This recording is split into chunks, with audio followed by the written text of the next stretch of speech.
26/2/2026 வியாழக்கிழமை செய்திகள் வாசிப்பவர் தாட்சாயினி விமல்ராஜ். பானிசியா தமிழின் பிரதான செய்திகள். முதலில் தலைப்புச் செய்திகள். ஈஸ்டர் தாக்குதலுடன் தொடர்புடையதாக கூறப்படும் சுரேஷ் சலீத் நடத்திய ரகசிய சந்திப்பு. பயங்கரவாத தடை சட்டத்தை எதிர்க்கும் மக்கள் யாழில் மாபெரும் போராட்டம். நோர்வே நாடாளுமன்றத்தில் இலங்கை தொடர்பில் இன்னும் விவாதம். சுன்னாகத்தில் பெண்ணின் சங்கிலி அறுப்பு. இராணுவ முகாமின் பணியாற்றியவர் கைது. இந்தியாவில் இலங்கை ஊடகவியலாளருக்கு விசேட பயிற்சி. 60 பேர் பங்கேற்பு. 5 மாத குழந்தையை குலுக்கி கொலை செய்த நபருக்கு ஆயுட்கால சிறை தண்டனை. தொடர்பான விரிவான செய்திகள். முதலில் தாயக செய்திகள். ஈஸ்டர் தாக்குதலுடன் தொடர்புடையதாக கூறப்படும் தேசிய புலனாய்வு சேவையின் முன்னாள் பணியாளர் மேஜர் ஜெனரல் சுரேஷ் சலீத் குறித்து அவ்வப்போது பல்வேறு தகவல்கள் வெளியாகி வருகின்றன. இது தொடர்பான சில ஆதாரங்கள் அல்ஜீரியா வெளியிட்ட காணொலி அறிக்கையில் இடம்பெற்றுள்ளன. சுரேஷ் சலீத் மற்றும் பிள்ளையானின் முன்னாள் ஊடக செயலாளர் அசத் மௌலி ஆகியோர் புத்தளத்தில் உள்ள ஒரு தென்னந்தோப்பில் ரகசியமாக சந்தித்ததாகவும் தகவல்கள் வெளியாகியுள்ளன. கடந்த ஜனாதிபதி தேர்தலுக்கு முன்பு இந்த விசாரணை அறிக்கைகளை அளிக்கும்படி அப்போதைய ஜனாதிபதி ரணில் விக்ரமசிங்க மற்றும் சலத் ரத்நாயக்கா அதிகாரிகளுக்கு அறிவுறுத்ததாக தகவல்கள் வெளியாகியுள்ளன. காணாமல் போவதற்கு முன்பு கொழும்பில் உள்ள சலத் ரத்நாயக்காவின் இல்லத்தில் சுரேஷ் சலீத் மற்றும் நிலந்த ஜெயவர்தன் ஆகியோரிடம் ரகசிய கலந்துரையாடல்கள் நடத்தப்பட்டதாகவும் கூறப்படுகிறது. அந்த கலந்துரையாடல்களில் ரணில் விக்ரமசிங்க தொலைபேசி மூலம் இணைந்ததாகவும் தகவல்கள் தெரிய வருகின்றன. கொழும்பில் உள்ள ஒரு உணவகத்தில் கண்டுபிடிக்கப்பட்டதாக கூறப்படும் ரகசிய ஆவணம் ஒன்று புதிய சர்ச்சையை ஏற்படுத்தியுள்ளது. அதில் சுரேஷ் சலீத் தலைமையில் தேசிய புலனாய்வு துறையினருக்கு 85 பேர் ரகசியமாக சம்பளம் பெற்றதாகவும் கூறப்படுகிறது. அந்த பட்டியலில் பத்திரிகையாளர்கள், தொலைக்காட்சி தொகுப்பாளர்கள், யூடியூபர்கள், தொழிலதிபர்கள் மற்றும் மனித உரிமை செயற்பாட்டாளர்கள் அடங்குவதாக தகவல்கள் வெளியாகியுள்ளன. கைது செய்த சதி முயற்சி நடைபெறுகின்றது என அவர் பதில் ஐபிசியிடம் முறைப்பாடு அளித்துள்ளார். இந்த விவகாரம் தொடர்பாக மேலதிக விசாரணைகளை தொடர்ந்தும் இடம்பெற்று வருகின்றன. அனைத்து பல்கலைக்கழக தொழிற்சங்கங்களின் கூட்டுக்குழுவில் 21/2/2026 மற்றும் 22/2/2026 ஆகிய தினங்களில் நடைபெற்ற இணைய வழி கலந்துரையாடல்களில் ஏற்பட்ட தீர்மானங்களின் அடிப்படையில் தென்கிழக்கு பல்கலைக்கழக ஊழியர் சங்கத்தில் ஏற்பாட்டில் போராட்டம் ஒன்று முன்னெடுக்கப்பட்டுள்ளது. நேற்று மதிய இடைவெளியில் பல்கலைக்கழக நிர்வாக கட்டிடம் முன்பாக குறித்த போராட்டம் இடம்பெற்றுள்ளது.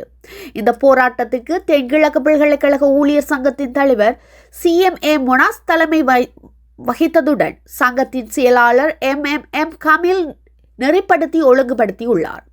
இதில் பல்கலைக்கழகத்தின் பல்வேறு பிரிவுகளைச் சேர்ந்த பெருமளவான ஊழியர்கள் கலந்து கொண்டு தங்களது நீண்டகால கோரிக்கைகளை முன்வைத்து பல்வேறு கோஷங்களை எழுப்பினர். கல்கிசை ரத்னமனை கடற்கரை பகுதியில் இளம் பெண்ணொருவரின் சடலம் கண்டெடுக்கப்பட்டுள்ளது. போலீசுக்கு கிடைத்த தகவல் கம்மிய கைவிடப்பட்ட மீன்பிடி படகொன்றில் இருந்து இளம் பெண்ணொருவரின் சடலம் கண்டெடுக்கப்பட்டுள்ளது. 24 வயதுடைய இளம் பெண்ணொருவரை இவ்வாறு சடலமாக மீட்கப்பட்டதாக கல்கிசை தலைமையக போலீசார் தெரிவித்துள்ளனர். குறித்த பெண்ணின் சடலத்தை மீட்டு போலீசார் மேலதிக விசாரணைகளை முன்னெடுத்து வருகின்றனர்.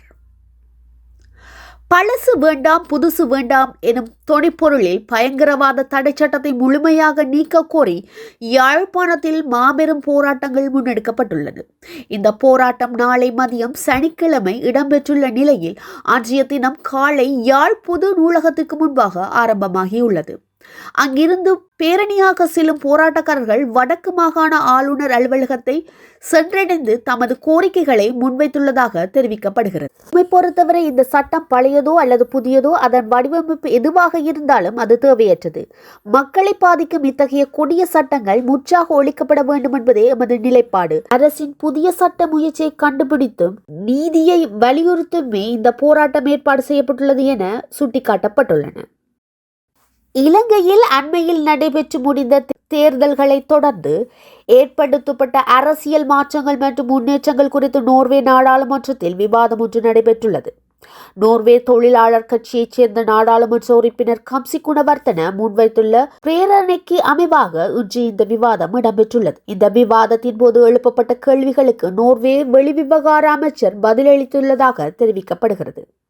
இலங்கையில் உள்நாட்டு மற்றும் சர்வதேச எதிர்பார்ப்புகளை மையமாக கொண்டு அமைந்துள்ள இந்த விவாதத்தின் இலங்கையில் ஏற்பட்டுள்ள ஜனநாயக மாற்றங்கள், நல்லாட்சிக்கான நகர்வுகள் மற்றும் ஊழியங்களை ஒழிப்பதற்கான உறுதிப்பாடுகள் குறித்து முன்னேற்றங்கள் தொடர்பில் விவாதம் ஏற்படுத்தப்பட்டுள்ளது.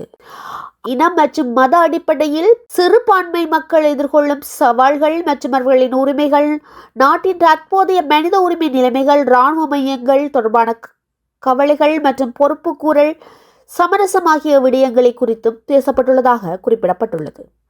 இதேவேளை ஜனநாயக விழுமியங்கள், மனித உரிமைகள் மற்றும் நீண்டகால நிலைமைகளை அடிப்படையாக கொண்டு ஒரு சர்வதேச உரையாடலை உருவாக்குவதே இந்த விவாதத்தின் நோக்கம் என நோர்வே நாடாளுமன்ற உறுப்பினர் கம்சி குணவர்த்தன தெரிவித்துள்ளார். சுன்னாகம் நகர பகுதியில் பட்டப்பகலில் சங்கிலி திருட்டில் ஈடுபட்ட இராணுவ முகாமின் கடமையாற்றிய ஒருவர் இன்றைய தினம் கைது செய்யப்பட்டுள்ளார். இது குறித்து மேலும் தெரிவிக்க வருகையில், இன்று காலை சுன்னாக நகர பகுதியில் வீதியில் நடந்து சென்ற பெண்ணொருவரின் தங்கச்சங்கிலி இராணுவ முகாமில் பணியாற்றிய ஒருவரால் அறுக்கப்பட்டுள்ளது. குறித்த பெண் இது குறித்து சுன்னாகம் காவல் நிலையத்தில் முறைப்பாடு பதிவு செய்தார். இந்த நிலையில் சந்தேக நபர் மயிலிட்டி இராணுவ முகாமில் கடமை புரிந்து வரும் அதிரடியாக கைது செய்யப்பட்டார். சுன்னாகம் காவல் நிலையத்தின் புதிய பொறுப்பதிகாரியான சி நிதர்சன் பதவியேற்ற பின்னர் கைது நடவடிக்கை தீர்மானமாக இடம்பெற்று வருகின்றமை குறிப்பிடத்தக்கது. தொடர்பென இந்திய செய்திகள். இந்தியாவின் ஹைதராபாத்தில் உள்ள கலாநிதி MCR மனிதவள மேம்பாட்டு நிறுவனத்தின் இலங்கை ஊடகவியலாளர்கள் மற்றும் ஊடகத்துறை சார்ந்தவர்களுக்கான ஒரு வார கால விசேட ஊடக முகாமைத்துவ பயிற்சி திட்டங்கள் வெற்றிகரமாக நிறைவேற்றப்பட்டுள்ளன. 2026 ஜனவரி மற்றும் பிப்ரவரி மாதங்களில் 2 தொகுதிகளாக நடைபெற்ற இந்த பயிற்சி இலங்கையின் முன்னணி ஊடக நிறுவனங்களை பிரதிநிதித்துவப்படுத்தி மொத்தம் 60 பேர் கலந்து கொண்டனர். உலகளாவிய ஊடக நிலப்பரப்பில் ஏற்பட்டு வரும் மாற்றங்கள் ஏற்ப அச்சு இலத்திரனியல் மற்றும் டிஜிட்டல் ஊடகத்துறையில் தொழில்துறை திறன்களை மேம்படுத்துவதே முதன் முக்கிய நோக்கமாகும்.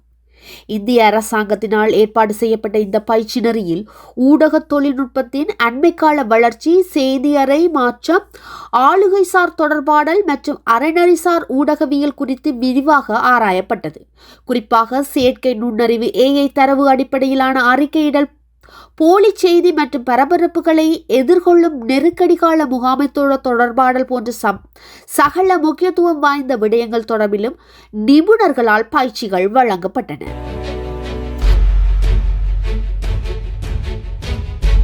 தொடர்பான உலக செய்திகள். பெல்ஜியம் ஸ்வான்சி பகுதியைச் சேர்ந்த ஜெர்டன் டுகால் என்ற தாய் 2024 மார்ச் மாதம் தனது 5 மாத குழந்தையான ஜென்சன் லீயை தனது காதலன் தோமஸ் மோர்கனிடம் ஒப்படைத்துவிட்டு வேலைக்கு சென்றுள்ளார். இதன் போது கோபத்தில் அக்குழந்தையை மோர்கன் மிக கொடூரமாக குலுக்கியுள்ளார். இதனால் குழந்தையின் மூளை, முதுகுத்தண்டு மற்றும் கண்கள் கடுமையாக பாதிக்கப்பட்ட நிலையில் குழந்தை உயிரிழந்துள்ளது. குழந்தையின் காயங்களை ஆய்வு செய்த மருத்துவ நிபுணர்கள் தாங்கள் இதுவரை கண்டதிலேயே மிக மோசமான காயங்கள் இவை என்று தெரிய வந்துள்ளது. குழந்தையின் மூளையில் ஏற்பட்ட பாதிப்பு காரணமாக உடனடியாக சுயநினைவை இழந்திருக்கலாம் என்றும் இது தற்செயலாகவோ அல்லது விளையாட்டாகவோ ஏற்பட்ட பாதிப்பு அல்ல, ஒரு கொடூரமான தாக்குதல் என்றும் நிபுணர்கள் நீதிமன்றத்தில் விளக்கமளித்துள்ளனர். இந்நிலையில் 29 வயதுடைய தோமஸ் மோர்கன் தான் நிரபராதி என்று கடந்த 15 மாதங்களாக கூறி வந்துள்ளார். குழந்தை வாந்தி எடுத்த போது மூச்சு திணறல் ஏற்பட்டதாகவும் அதிலிருந்து குழந்தையை காப்பாற்றவே நான் முயற்சி செய்ததாக அவர் கூறி வந்துள்ளார்.